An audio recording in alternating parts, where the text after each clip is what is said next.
دخل الإمام ابن سيرين إلى أحد المساجد، يقول: فوجدت شابا عمره لا يتجاوز 10 سنوات. لو تأملنا في حال شبابنا اليوم إلا من رحم الله، يقول عمره لا يتجاوز 10 سنوات، واقفا يصلي وكأنه جذع نخلة من شدة خشوعه. يقول: لما انتهى من صلاته ناديت: يا غلام أقبل، ابن من أنت؟ قال: أنا ولد يتيم ليس لي أب ولا أم.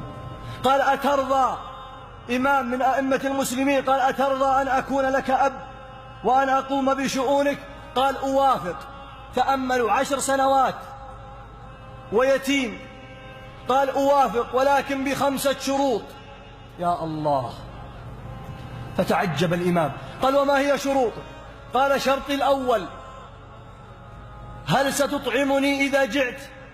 قال: أطعمك حتى تشبع. قال: شرطي الثاني: هل ستسقيني إذا عطشت؟ قال: أسقيك حتى ترتوي.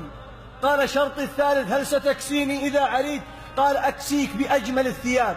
قال: شرطي الرابع: هل ستشفيني إذا مرضت؟ قال: أما المرض أقدم لك الدواء والعلاج والله يتولى شفاك. قال: شرطي الخامس: هل ستحييني إذا مت؟ قال: أما هذه فلا، لأن الحياة والممات بيد الله سبحانه وتعالى. فتأملوا ماذا قال هذا الصبي.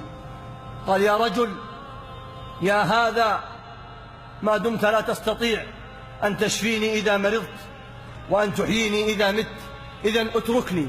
قال: ولمن أتركك؟ قال: اتركني للذي خلقني فهو يهدين، والذي هو يطعمني ويسقين، وإذا مرضت فهو يشفين، والذي يميتني ثم يحيين.